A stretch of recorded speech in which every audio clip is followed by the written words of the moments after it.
முருகன் என்று சொன்னாலே போர்க்கடவுள். முருகன் என்று சொன்னாலே வெற்றி கடவுள். வெற்றி திருமகன் என்று சொன்னாலே முருகன் என்று சொல்லலாம். இந்த மக்களாட்சியில ஒரு கட்சிக்கும் மற்றொரு கட்சிக்கும் நடக்கின்றதே ஒரு போருக்கு நிகரானதுதான்.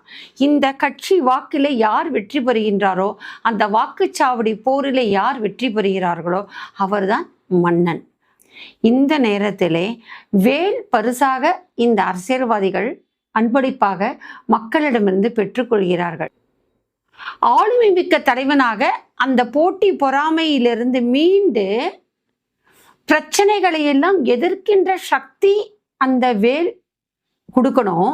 வேல் மாறனாக வரணும் அப்படின்னு சொன்னா இந்த வேல் பூஜை அன்பளிப்பாக தருகின்ற பரிசினை அப்படியே வைத்து விட்டால் நமக்கு வெற்றி கிடைக்காது. அரசியலில் நீங்க வெற்றி பெறணுமா, மக்கள் ஆசையுடன் உங்களுக்கு வெற்றிவேல் வீரவேல் என்று உங்களுக்கு வெற்றியை கொடுக்கக்கூடிய வேலினை பரிசாக அளிக்கிறார்கள் என்று சொன்னால், உங்களுடைய வேல் கையில் கிடைத்தவுடன் அந்த வேல் எத்தனை வேலா இருந்தாலும் சரி ஒரு அறையிலே வைத்து தொடர்ந்து ஒரு 18 நாள் நீங்கள் அந்த அரசியல் தலைமகன் யாருக்கு அந்த வேல் அன்பளிப்பாக கிடைத்ததோ அவர்கள் தொடர்ந்து அந்த வேலுக்கு பூஜை செய்து அபிஷேக பூஜை செய்து வெறும் நீர் பன்னீர் பால் இது மாதிரி பஞ்சவர்ணத்தில் பஞ்சாமிரதம் அதெல்லாம் செய்யலைன்னா கூட பரவாயில்ல, ஒரு முறை அந்த வேலைக்கு எல்லா விதத்திலும் அபிஷேகம் செய்து தொடர்ந்து அந்த வேலைக்கு பூ சாற்றி பூவால் அர்ச்சித்து, அதுவும் சிகப்பு நிற பூக்களால் தேன் பூ என்று சொல்வார்கள், அது மாதிரி அந்த பூக்களால் கொத்துப்பூ,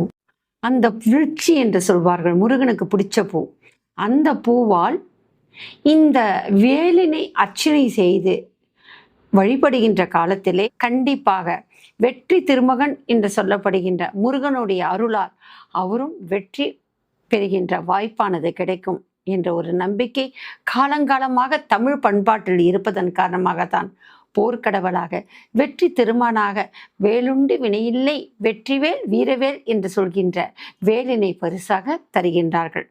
மக்களுடைய ஆசையை பூர்த்தி செய்கின்ற வண்ணம் அந்த அழகிய தமிழ் மகனாக யார் வலம் வர வேண்டும் என்று நினைக்கின்றார்களோ, மன்னனாக தமிழ்நாட்டில் முடிச்சுவிட வேண்டும் என்று நினைக்கின்றார்களோ அவர்கள் அனைவரும் வாங்கிய வேலினை பூஜை செய்யுங்கள். கண்டிப்பாக உங்களுக்கு வெற்றிவேல் வீரவேல் ஆக இருக்கும்.